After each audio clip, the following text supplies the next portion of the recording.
Hi, everybody. It is May 22nd, 2025. Very few in here. Kevin, Geofactor 3, Rage Against the Machine, and Jane Northrup. Thank you for showing up. I'm just posting this because I have to.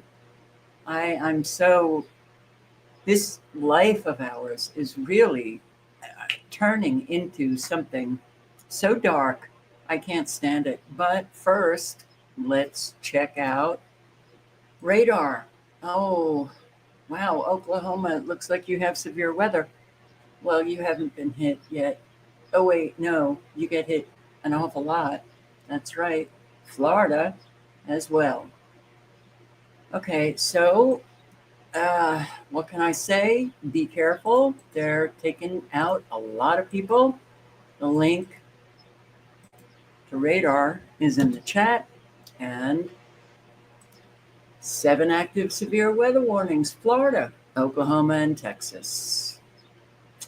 No radar warning, no tornado warnings, but those severe weather warnings bring about tornadic activity. And you've got marine warnings up north, Shady Side, but severe thunderstorm warnings in DeSoto, Florida, in Glades, Florida, in Pecos, Texas, Archer, Baylor, Wichita, Wilbarger, Texas, Baylor. I think I mentioned Baylor. No, Baylor, yes, Texas. And Oklahoma, Carter, and Johnston, and Marshall counties.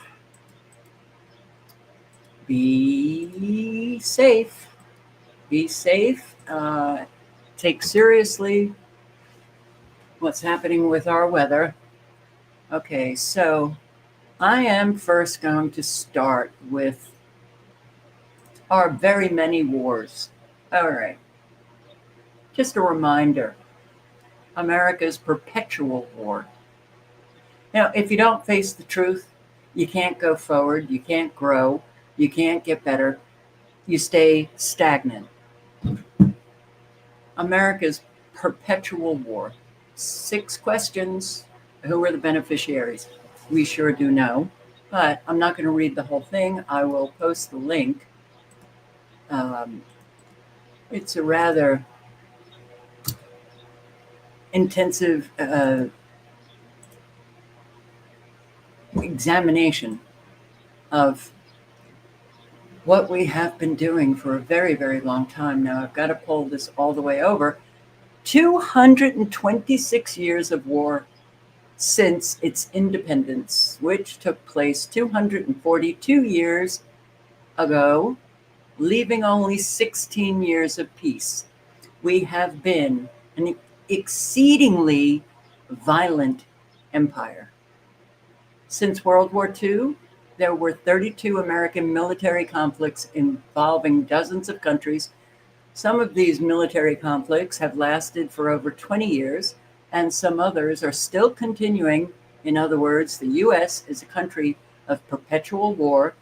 War is terribly destructive human activity. Yeah, don't we know it? Millions of human beings have been sacrificed. Tens of trillions of dollars worth of housing, school, factories, hospitals, other infrastructure facilities have been destroyed in the countries which have been targeted by these American military attacks. The perpetual war has destroyed the very foundation of freedom, certainly our constitutional republic, democracy. It has prevented healthy and equitable economic development of the world. It has led to the violation of human rights. It has ruined traditional values of many countries. And above all, it has caused lasting human suffering. America's multi-trillion-dollar perpetual war has denied and deprived millions of Americans of decent income, adequate housing, needed foods, necessary health care, safety on the street, reliable infrastructure facilities, essential education, and other goods and services needed for decent living. just decent. So the invasions, now this article categorizes war, civil war, multi-target war, invasions. How about just the invasions? Korea, Vietnam, Cuba, Lebanon, Grenada, Libya, Persian Gulf, Panama, Gulf War, Kuwait and Iraq, Iraq War, Bosnia, Haiti, Kosovo, Afghanistan, Yemen, Iraq, Pakistan, Somalia, Libya, Niger, Iraq, Syria, Libya, Ukraine, the proxy war.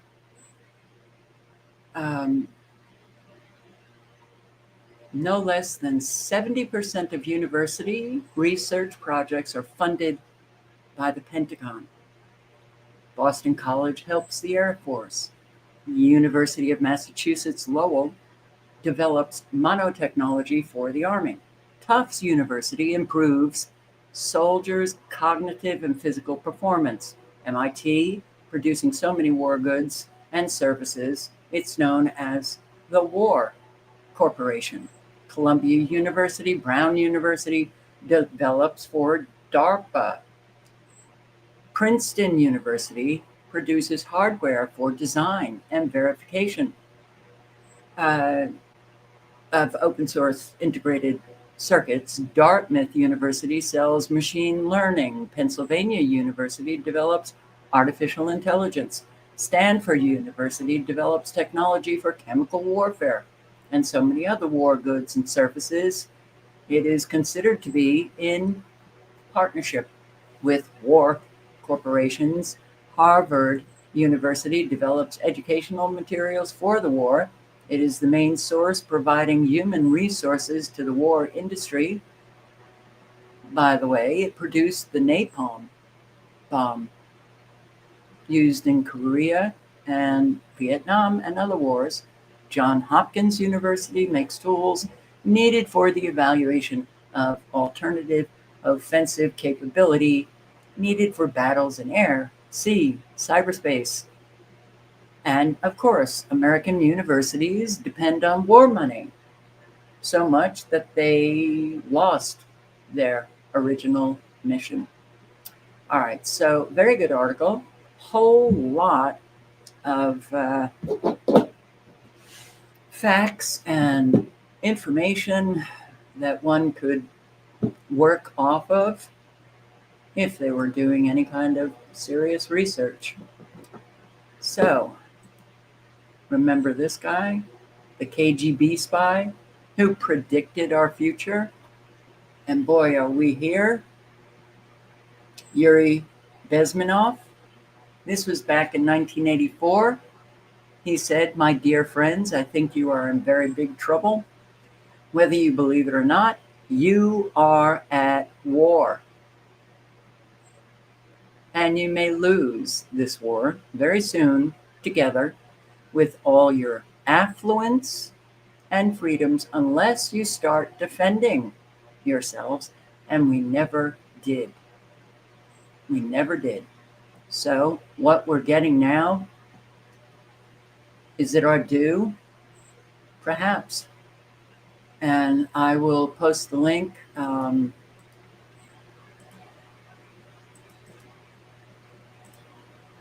But if you haven't heard that interview with Yuri Bezmenov, he talks about the demoralization, the subversion of Americans. Ideological subversion in 4 stages: demoralization, destabilization. So the demoralization begins to undermine a society's values, religion, and institutions. Destabilization, encourage political polarization. Whoa. Unrest, inflation, crisis stage, sudden but with lasting effects, enacting change by taking advantage of a major destabilizing event such as war or economic crisis. And then normalization, the now authoritarian and demoralized society becomes normal to citizens. Every one of those stages has been met. We're screwed. Try to yank people out of a demoralized condition. Nearly impossible. So 15 to 20 years to demoralize a nation, that's all it takes, because that's the one generation, right? Propagandize that one generation, and you got the country. Bezmenov said that once someone is subverted, it is extremely difficult to reverse the process. You can show them all the factual information you want, but it won't change their views. They have become completely demoralized. So, and I recall, you used to have, Americans, you could have conversations with them. You could actually, they kind of could comprehend facts and evidence and thought they were very important. Not anymore.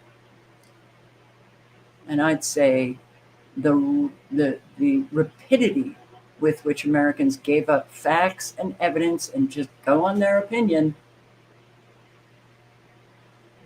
from 9/11, 2001, it got worse and worse.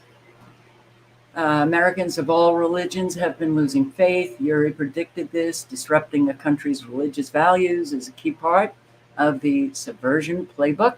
But I will say that if anybody actually, whatever faith they had, whatever principles of that faith, if they lived those principles, they wouldn't have lost it. So the only thing that will wake fully demoralized people from their slumber is a kick in the balls. That's what he said, Urey. In other words, conditions have to get bad before the brainwashed population wakes up.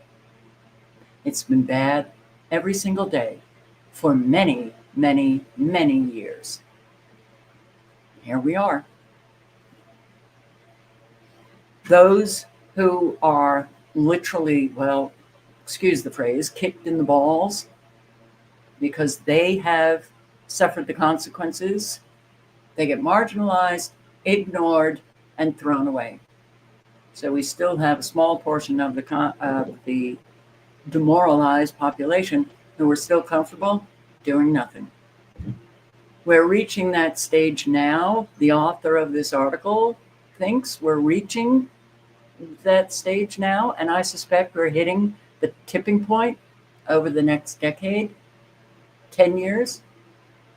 This author thinks we have 10 years. I don't. We're going fast into the digital world. They're completing everything. Digital currency, forget about it. We're done. No chance left. Fortunately, there is a way out of demoralization. Urey encouraged Americans to vote conservative. I don't remember hearing that. And basically said the only way out is through strong right-wing leaders. We have that in Donald Trump, and his return to the presidency is a good sign for the country. No, it is not. Because he is a tyrant. He is an authoritarian. And that's where he's bringing this country, while he destroys an awful lot of Americans' lives. All right, so this is who we've been for a very, very, very long time. A whole lot of Americans do not like to face the truth, their own truth, the collective truth. So they live in whatever fabricated, fictional, scene that they have created in their brains. Very, very dangerous to all of the people around them, to all of us living like that, but that's how we live. I think there are still Americans who might even think that we're morally superior, that we are exceptional. The only exceptional part about us is how violent we are. And I'm just going to read some of this article, which is The Illusion of American Generosity. Yeah, illusion. That was another myth um, that Americans bought. We were so generous. But look at all this aid that we're giving to other countries. No. Americans are now beginning to grasp the fact that most of what we have been told about American foreign policy is materially not true, and that this policy is not benevolent. Contrary to popular imagination, the U.S. has spent decades directly supporting jihadi groups or condoning the support of terrorist groups by our friends. The global war on terror serves as a convenient excuse for interventions. It has been particularly useful in the Middle East to destroy obstacles to an expansionist Israel and United States. If we truly wanted to stop terrorism, one of our first priorities should have been to stop funding and arming such groups and inducing our friends to stop funding and arming them. The recent collapse of Syria was a result of the support of the United States, Israel, and fellow NATO member Turkey. For anti-government jihadi groups, the new leadership of Syria is drawn from the ranks of Al-Qaeda. How is that benevolent? Or, quote, acting as the world's policeman? We have been told for decades that Al-Qaeda is bad and must be eliminated. And now in Syria, we have direct proof of Al-Qaeda and related groups being employed as proxies for U.S. interests. How is creating another failed state in the Middle East good or in U.S. interests? It is time to stop allowing ourselves to be duped. Americans love to be duped. They get angry if you mention that you might be duped. Stop allowing ourselves to be duped by deceptive claims of generosity and good intentions, and start to acknowledge and learn from the many disasters our country's leadership has authored. Jesus told us, you will know them by their fruits. And wow, our fruits are pretty stinky. The list of tragic disasters is quite long, but the following is a sample of the most egregious examples, and you can read on. All of our horrific actions, and I will post the link. So, is it any surprise that we are living today what we are living? I don't think so. Hi, sweet. These negotiations with Iran, we go back and forth. We play like they're toys with the leaders of other countries. Iran has a red line, or we have a red line with Iran, that they have to give up all of their enrichment capabilities, all of them.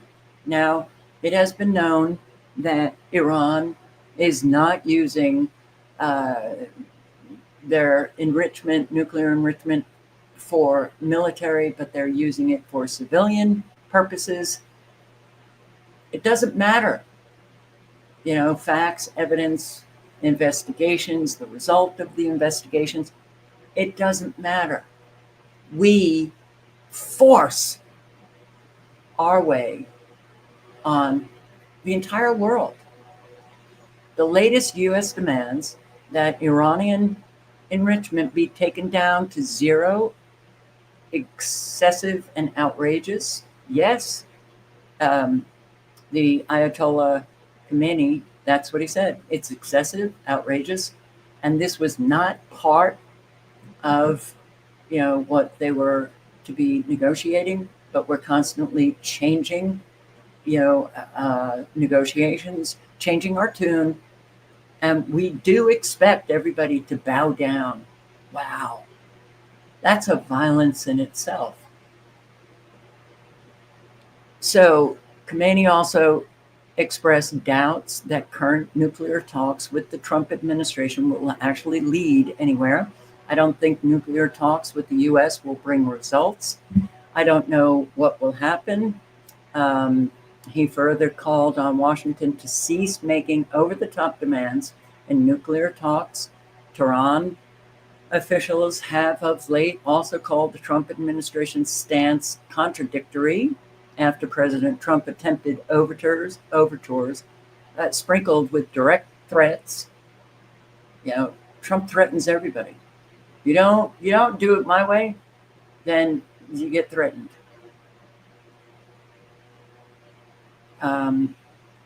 Direct threats in his Iran-related rhetoric while in the Gulf last week. We don't know how. We just don't know how to play fair. Either you give me what I want, or I kill you. New intelligence suggests Israel is preparing possible strike on Iranian nuclear facilities. Okay, this is very interesting. There's no confirmation about this. The U.S. has obtained new intelligence suggesting that Israel is making preparations to strike Iran, their nuclear facilities, even as the Trump administration has been pursuing a diplomatic deal with Tehran. Such a strike would be a brazen break with Trump. But I don't see any confirmation regarding this, but this was back, 2 days ago already. Now, mercenary firm set to oversee Gaza aid for Israel. Yeah, United States mercenary firm, Safe Reach Solutions. It's actively looking for humanitarian liaison officers. Okay, the Gaza aid trucks were supposed to be coming in. They haven't. So now a mercenary company is looking to hire people for aid in Gaza. Something else. They're calling it aid. For Gaza, something else is going on. Another position on offer a week ago, but has since closed, team deputy/manager to support day-to-day management, planning, and mission execution. Now, I have been saying all along, you can't separate out the United States from Israel. Yeah, we have major interest. We have boots on the ground. We send over the bombs to do all of the killing. So a lot of people just want to focus on Israel. They don't want to focus on what we are doing.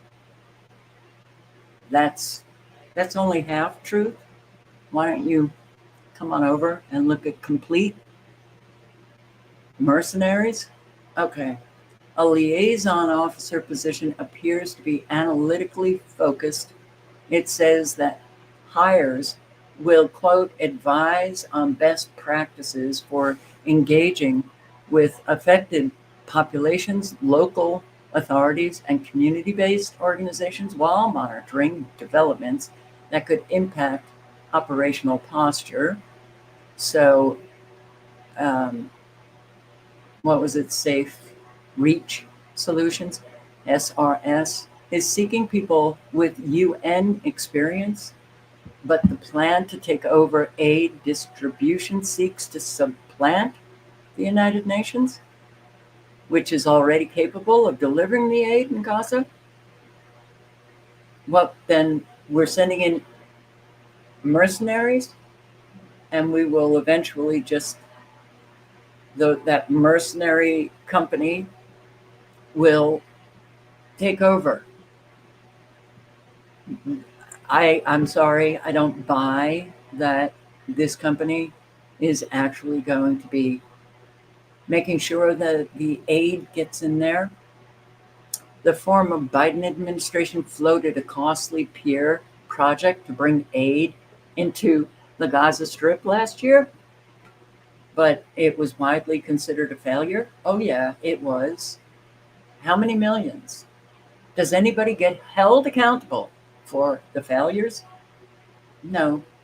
SRS is headed by former CIA paramilitary officer Phil Riley, who served in Asia, Afghanistan, and Iraq.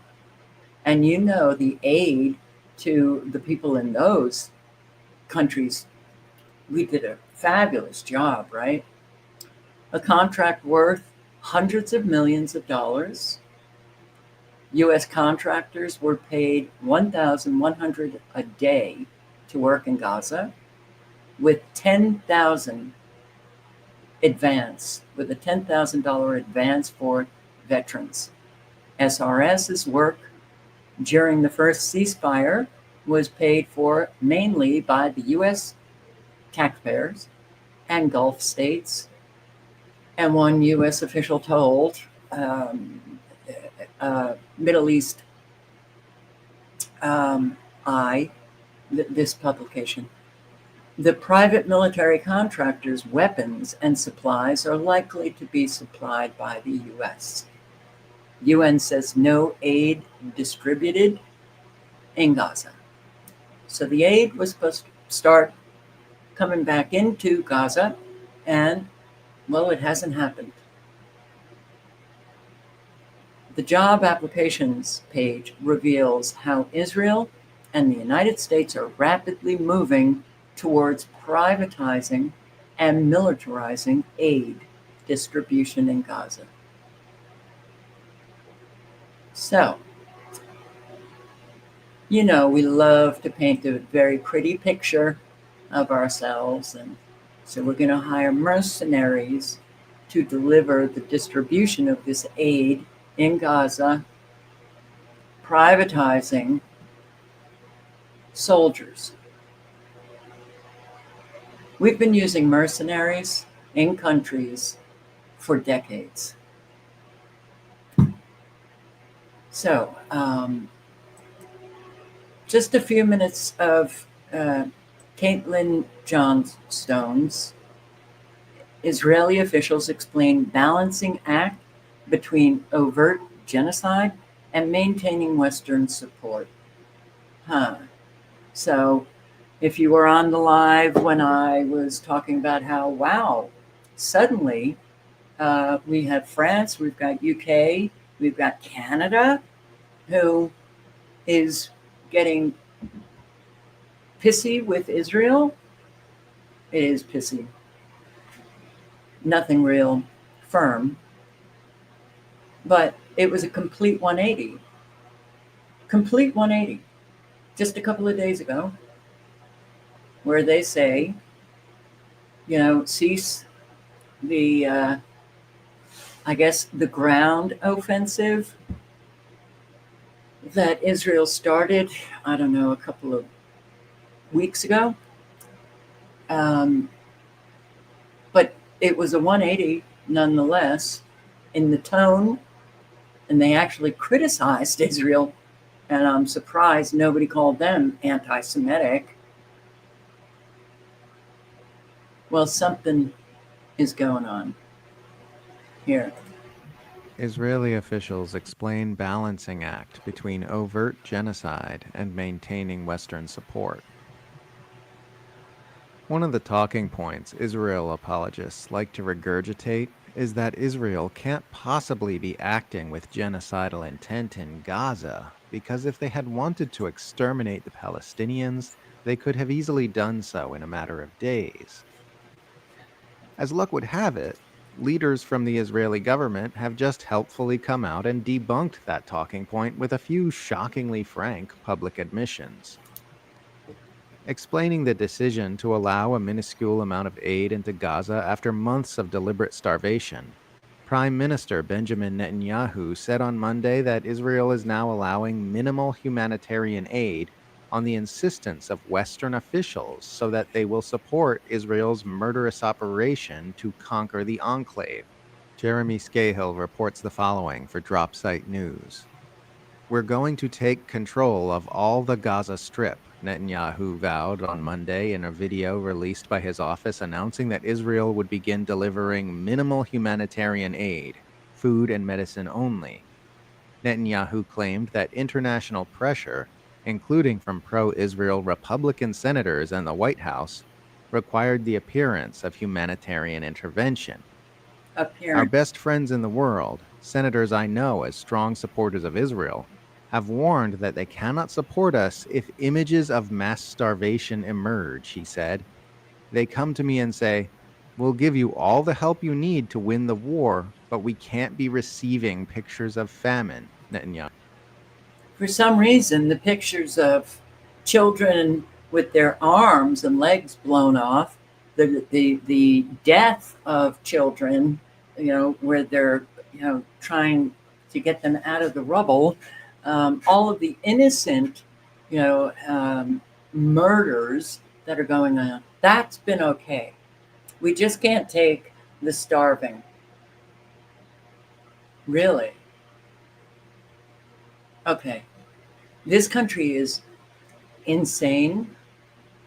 Western countries, unfortunately, are not civilized at all. We love to point the finger at other countries and call them, these barbaric people. They're the terrorists, when we actually are the savages, the barbaric people, and the terrorists. It's become so flippin' obvious, and it has been obvious for a very, very long time, that it's like when things get so obvious and then you face so many people who refuse to see the obvious, that's when life gets challenging and very frustrating. We're not talking about little incidental things that might leave one or two people suffering. We are talking about the scale of evil all over the world now, United States. And it could only get to that place with a demoralized people who do nothing. So I'll post the link to this. Yeah. So, oh wow. All right. We'll let minimal aid in because these Western leaders are beginning to voice some opposition, not the opposition of genocide, not the opposition of ethnic cleansing. We just don't want to see images of starving people. All right. And yeah, UK EU summit in London. When you listen to these people who are unbelievably, the hypocrisy in Western leaders is so, it's just disgusting. It's huge. It's gross. But here, yeah. I need to ask you about what's happening in Gaza. The UN's aid chief has warned action from the UN Security Council is needed to, quote, prevent genocide in the Gaza Strip. Do you think it is genocide? And can you, in good conscience, stand there as a leader and say you have done all you can? It is a really serious, unacceptable, intolerable situation. And that's why we are working intensely to coordinate with other leaders how we respond to this, because I think it's very interesting. This is the 180. This is the 180 turn.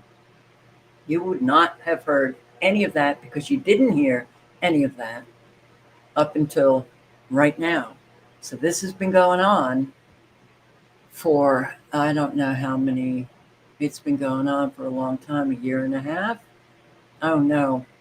But really, it was acceptable until now it's not acceptable. Is it because too many people are voicing opposition to what Israel is doing to the Palestinians?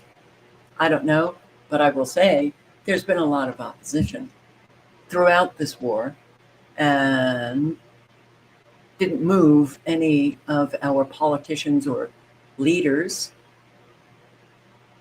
So this is kind of strange.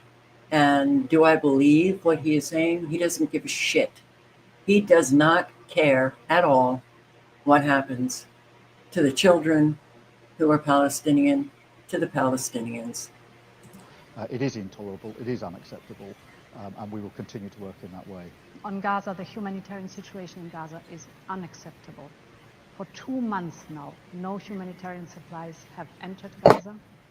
They didn't care about the killing of all of the Palestinians and the bombing that was going on. They just care that, oh my God, well, the aid trucks have been trying to get in there. There were a lot of Israelis preventing the aid trucks, not now, but last year, they didn't say anything. Now they're saying something. All right. Huh. Aid must reach civilians in need immediately, and the blockade on Gaza needs to be lifted now, because humanitarian aid must never be politicized. And we are calling for a resumption of the ceasefire and the immediate release of the hostages so that a permanent end of the hostilities can be finally achieved. All right. I'm sorry. These people repulse me. They are so repulsive with their lies. How many videos have I even posted? But how many videos are there of a few particular MPs of the European Union who have called out this woman for quite a long time about supporting what Israel was doing?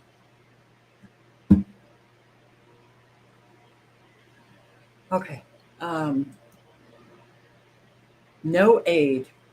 This was posted 9 hours ago. No aid has reached Palestinians in the besieged Gaza Strip as of Wednesday, despite Israeli claims that dozens of trucks have entered. You can't believe any of these people. None of them. Not Trump, not our politicians, not Keir Starmer, not von der Leyen, not any of them. I don't like living in a world where you can't trust people. Okay, so I just want to play this though. A whole lot of people are still saying, well, they shouldn't have started the war on October 7th. It's been going on for 70 plus years. And this 34 years ago.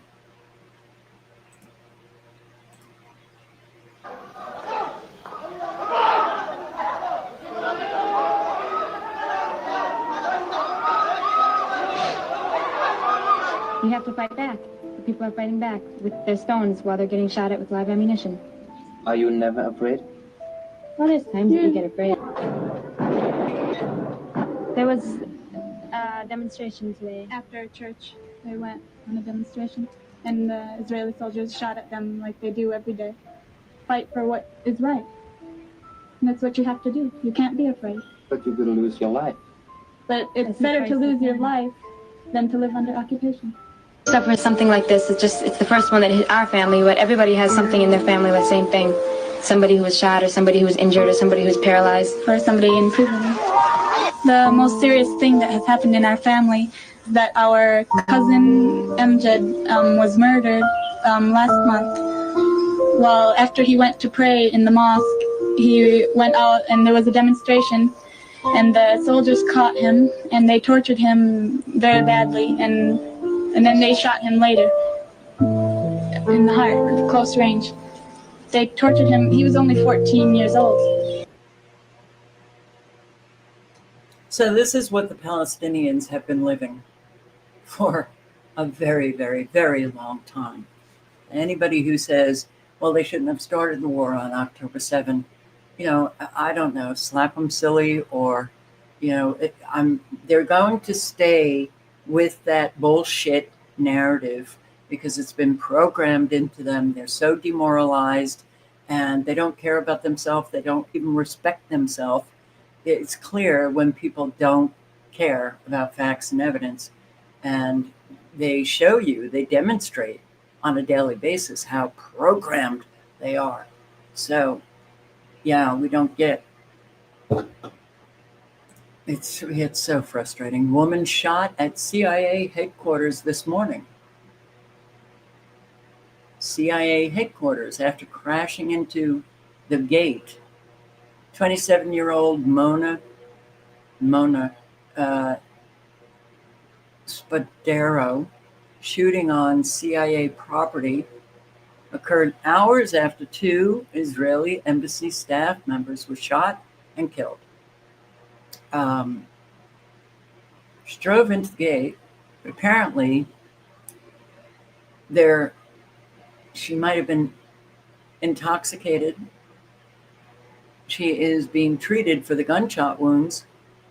Spadaro was found guilty in 2021 on a charge of driving while intoxicated. Okay. Well, we know that an awful lot of people are doing very strange things. And when I saw this, I have to say, okay, there's going to be mainstream media focus on this for a long time. You have what's the number? 18,000 children murdered in Gaza. You have the number, the official number, the real number is much higher of all of the Palestinians who have been murdered in Gaza. 60,000. Then when you hear Trump talk about, and mainstream media talk also about the 1.2 million that need to be moved to Libya, real stable place, you have to wonder, because October 7, there were 2 point, I don't know how many, million. And suddenly they come out with these numbers, 1.2 million. Considering all of the bombing that has gone on, considering the snipers killing Palestinians, yeah, it's much higher than 60,000. 2 staff members, though, of the Israeli embassy killed. Now, I don't want anybody to be killed, but I have to say, okay, is this proportional? The coverage of these 2 Jewish, it was a couple, I guess they were going to be married or whatever. Is it proportional for all of the attention that they get versus how many Palestinians killed by Israelis? And unfortunately, Americans. So,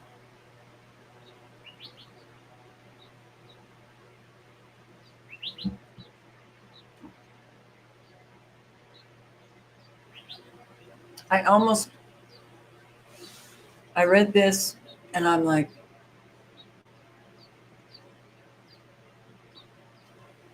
apparently the shooter was caught and yelled, "Free, free Palestine." Do we even know?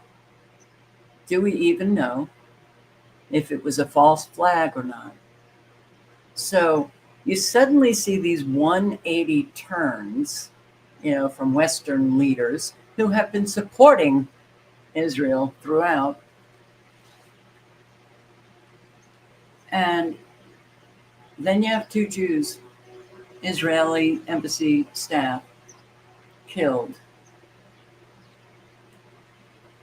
And I guess we're suddenly going to see an awful lot of a turn now. Oh my God. Get in there. Do the ethnic cleansing. Actually, it was just yesterday I came across this. Israeli troops fire shots on international diplomats visiting West Bank. Okay. Israelis and Jews, I've been saying this throughout. It's unfortunate but true that most people just think in terms of, where you're from and what religion you've got, and that's it. They group everybody. There's so many Jews against this war. Okay. But that won't matter to the brains that are walking the low road, and they will come after people and shoot them.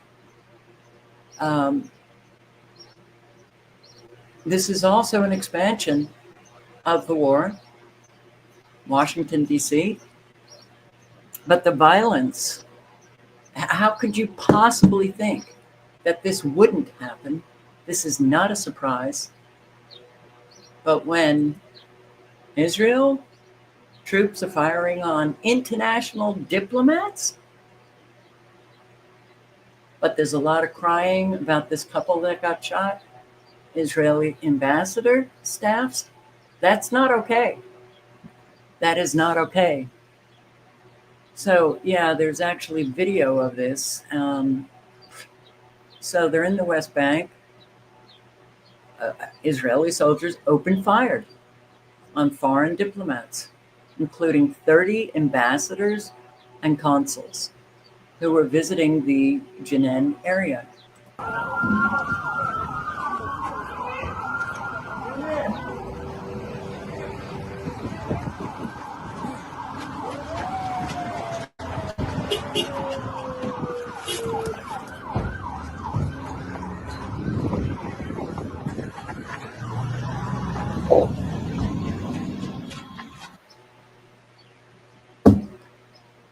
You can't expect, everybody to just be okay, fine, peaceful, and not retaliate.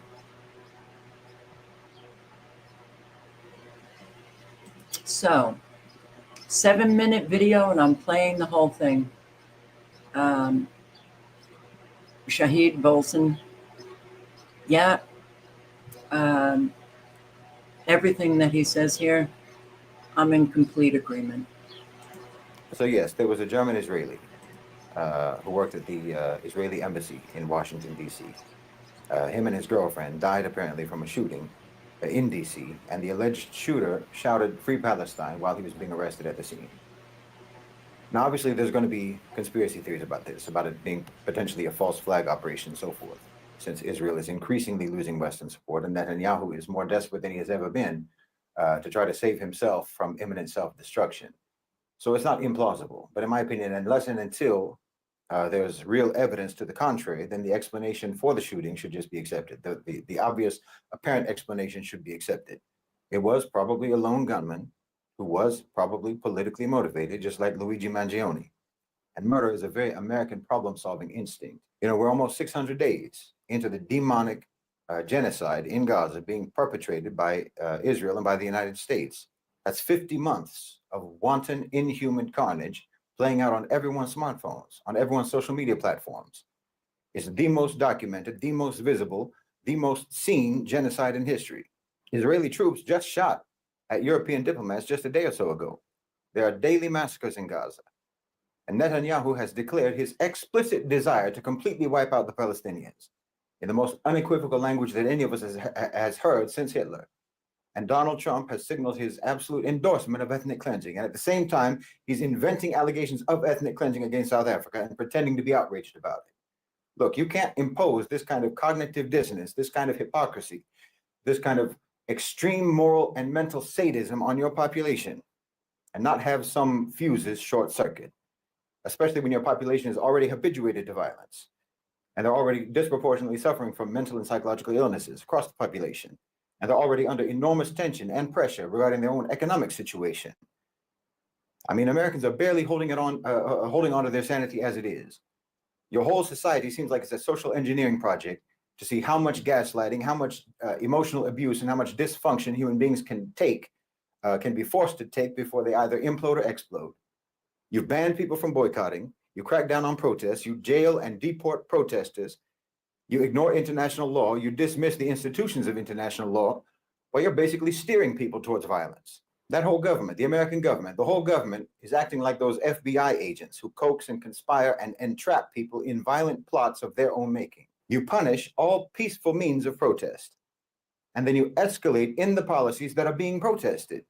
And like I said, you do nothing but teach violence to your people all day, every day, in your media, in your music, in your movies, in your games, and in your whole approach to the world. So how do you think that's going to turn out? You know, how are you going to be telling your own people that a genocidal war criminal is a brave man and give him standing ovations and give him billions upon billions of your people's money precisely to continue committing crimes against humanity and not expect them to learn the lesson that lawless violence is legitimate, especially when you have blatantly showed them that diplomacy doesn't work, economic pressure doesn't work with you, public opinion doesn't work with you, the law doesn't work with you, no legal means, no diplomatic means, no economic means, no popular means, no peaceful means can ever dislodge your fangs from the people of Gaza.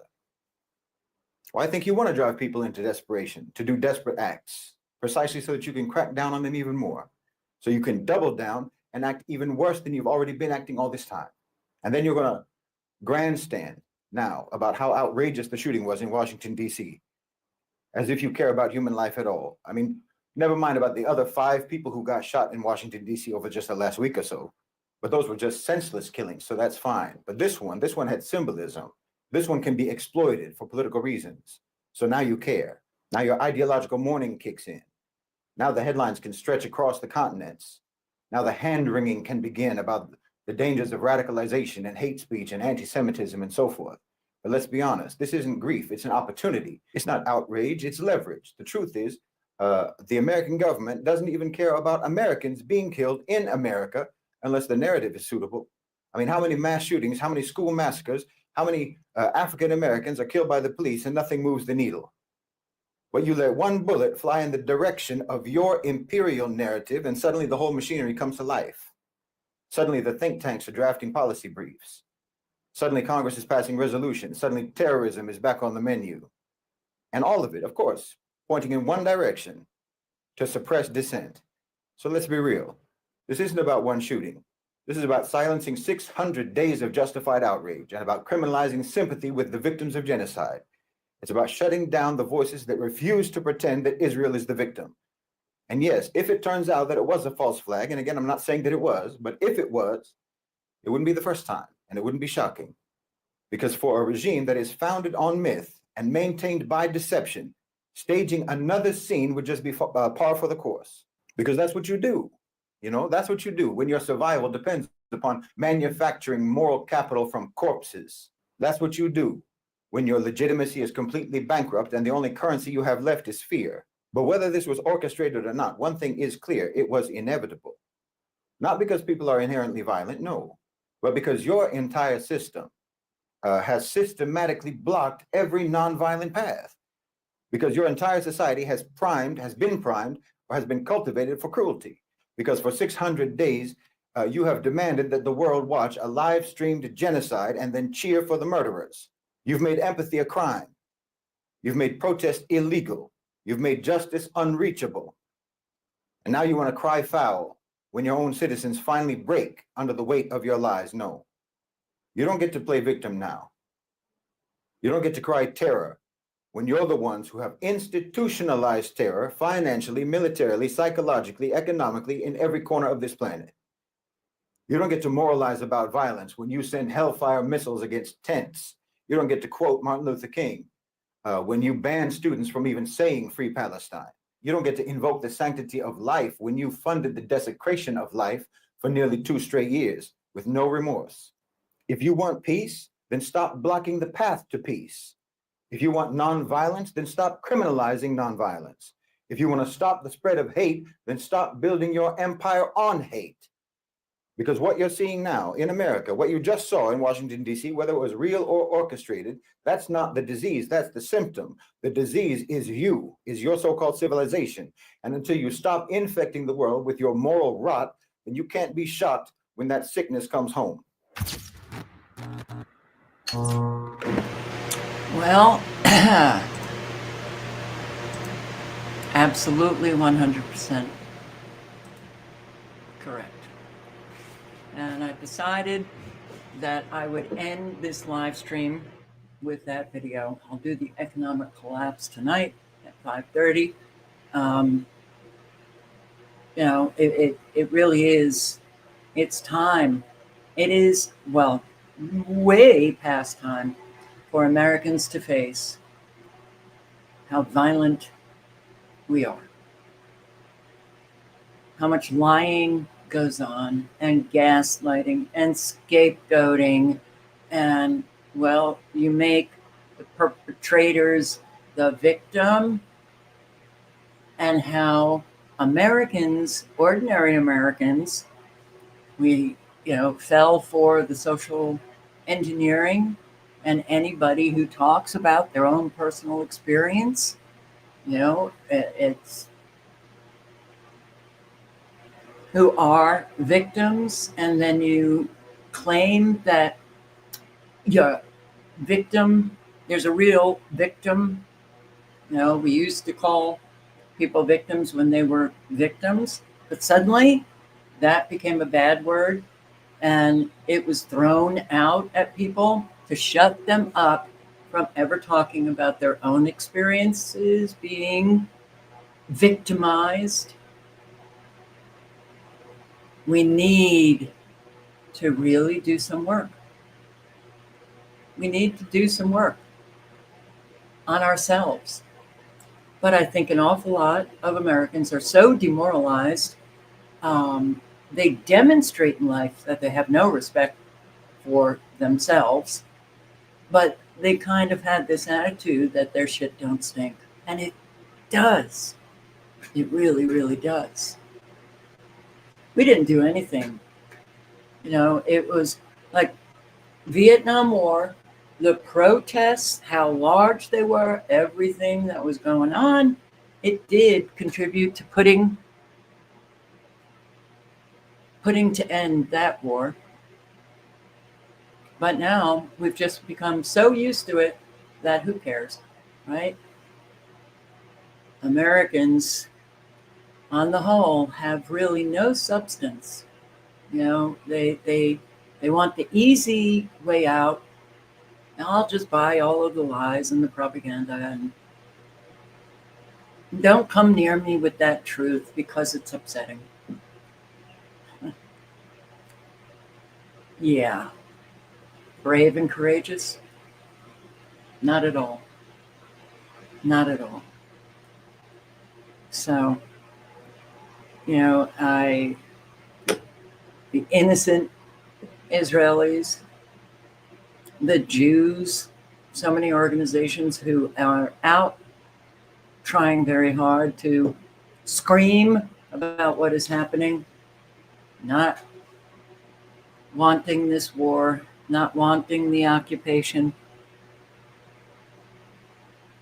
I don't want to see any of them get hurt. But you cannot expect, for the soldiers, the IDF soldiers, not to die, not to be injured and disabled for life, and for other Israelis around the world to be shot at. You can't. It's sorry. And you shouldn't call anybody anti-Semitic because they're speaking the truth. Anyway, guys, I'm going to go. I just cannot believe that the violence in our country is intense. And we walk around like we're this or that, and we're not. Sorry to say that a whole lot, the lack of care that we have in our society, that's a violence. It's a violence. It really is hurting people. Like what's happening here, Rochester, New York. Okay, this is violence. Not caring allows this to continue. Concern and confusion among residents at a senior living facility in Rochester. Folks there reportedly given barely a week to pack up and move out after being told. Elderly given a week to pack up and move out. People who do this get permission from the community and just the ordinary Americans. Go ahead, do it.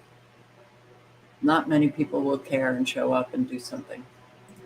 Funds for their specialized program had run out. Isabel Garcia has the story of one of the women who lives at the Danforth Towers North on West Avenue in Rochester. Isabel, what have you learned about these disturbing claims?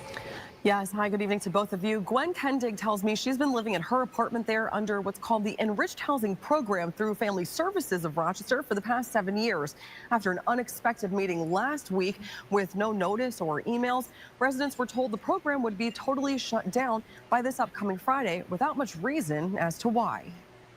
It's a horrible feeling to be kicked out of a place that you lived in for a while and not be able to find a place to go. It really is. Gwen Kendig is distraught after learning in a sudden and unexpected meeting last week held by Family Services, she, along with the rest of the residents living at Danforth Towers North under the Enriched Housing Program, were going to be closed down.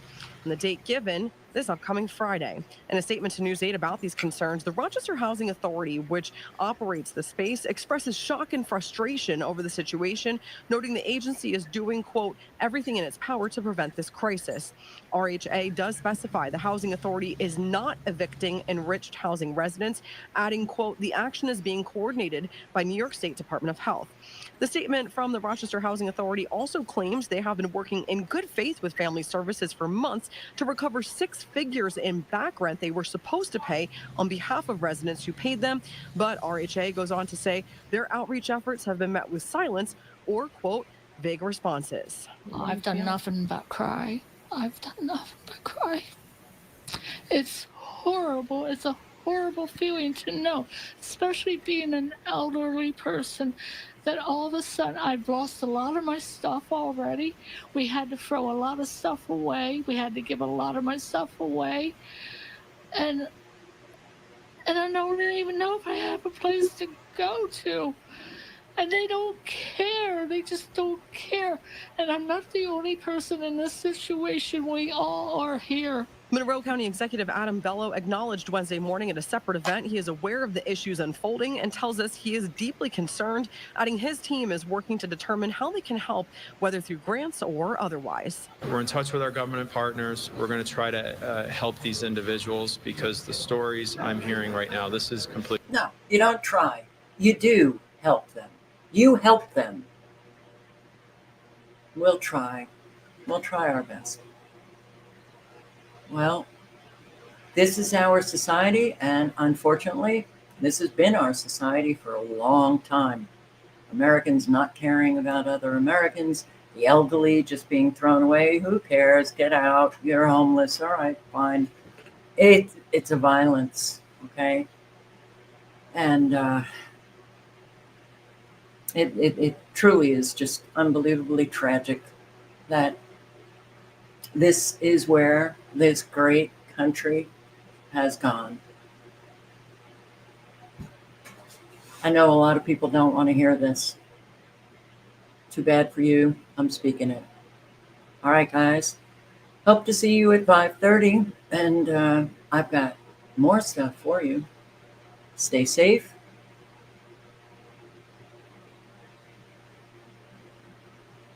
Your community needs you, whether or not you show up for it. That's your choice. All right, guys. Ciao.